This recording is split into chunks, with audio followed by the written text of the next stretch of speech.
Really? We're gonna try this again.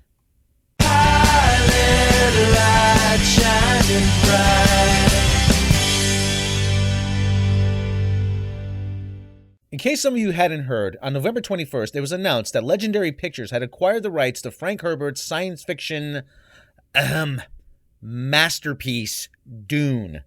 More recently, on February 1st, several outlets reported that Arrival and Sicario director Denis Villeneuve had been attached to the project. Now look, I ordinarily don't like begrudging what someone else likes or enjoys. You like what you like, and after many years of people, including family members, waiting for my taste to change, I'm not about to give anybody shit for what they like. With that being said, are we really going to go through with this again? This is going to be the third attempt at making a movie out of this book, and I really can't help but think that they're completely and utterly misguided in their efforts. I've been trying to read the first novel of Dune, and I have to say that I really don't see a movie here. Now, I should say that I'm not finished with it yet. This has been an absolute chore to read. I'm roughly 500 pages in, and with about 300 to go, it's not getting any better. It's slow, it's tedious, the characters have very little depth to them, and the story doesn't seem to have any real point other than the young son Paul Atreides being some sort of space Jesus. And please spare me the whole, well, it's just too cerebral for you. Just because something is long, tedious, boring, and drawn out doesn't mean it's deep. It's really saying something that Dune is a very dry book, especially considering that it takes place in a desert. For all the world building that many tout as being phenomenal, it doesn't help much that if the characters and the story in that world aren't very interesting to begin with. And let's consider for a moment that back in 1965, Frank Herbert couldn't get this thing published in the first place. He had to go through a publisher named Chilton. For those of you unfamiliar with that name,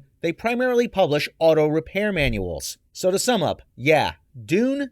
Not a fan. Now, I understand why there are some who are fixated on bringing this book to the big screen, especially now with the success of the Marvel Cinematic Universe. Naturally, they see any long-running property as an opportunity to turn it into a cinematic universe, and no doubt that's where the bell went off. Even I was guilty of this a few videos back when I was talking about Hollywood remakes. At the time, however, I hadn't even made an attempt to actually read Dune. Now that I have, while I'm not against it per se, I'm of the persuasion that we don't need to go down this road yet again. And yet Hollywood doesn't seem to agree. They still think there's a movie somewhere in this. Back in the 70s, Alejandro Jodorowsky was the first to attempt to make a cinematic version of Dune. His vision at the time was deemed too expensive, as the original script was said to be over 14 hours long. In 1984, David Lynch's version of Dune was lambasted as one of the worst movies of that year. With a budget of $40 million, the film only made $30 million. Film critic Gene Siskel said of Dune, "Some of its special effects are cheap, surprisingly cheap, because this film cost a reported $40 to $45 million.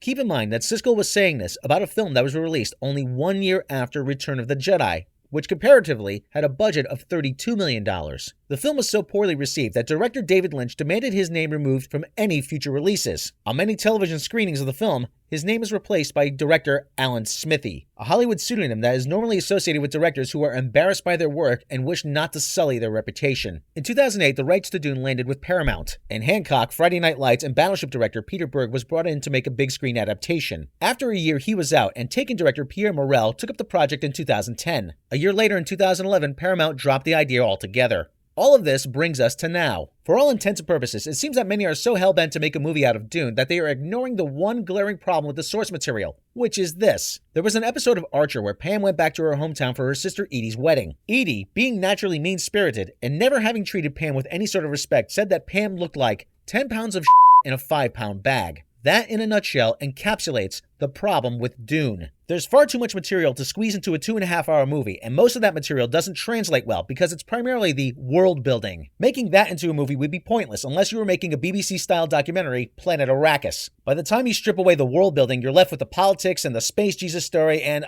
you know what? Fuck it, I'm not interested. The point is this. There's not a good movie here, no matter how hard you try, because it was never intended to be turned into a movie. You can, however, make a decent television series out of this, a la Game of Thrones or The Walking Dead. Back in the 70s and 80s, you were really handcuffed to the movie format if you wanted to do something as big as Game of Thrones or Dune. Now you have things like HBO, Netflix, and even Amazon Prime. That opens up a lot of avenues for longer-form storytelling. That's where you can take your time to develop characters in a way a 2.5-hour movie doesn't allow you to. Dune as a television series has already been tried. Back in 2000, the Sci-Fi Channel made Dune, and 3 years later, Children of Dune. Both series were the highest-rated programs ever to be broadcast on the Sci-Fi Channel, and both series even won an Emmy. So, can you make Dune into a movie?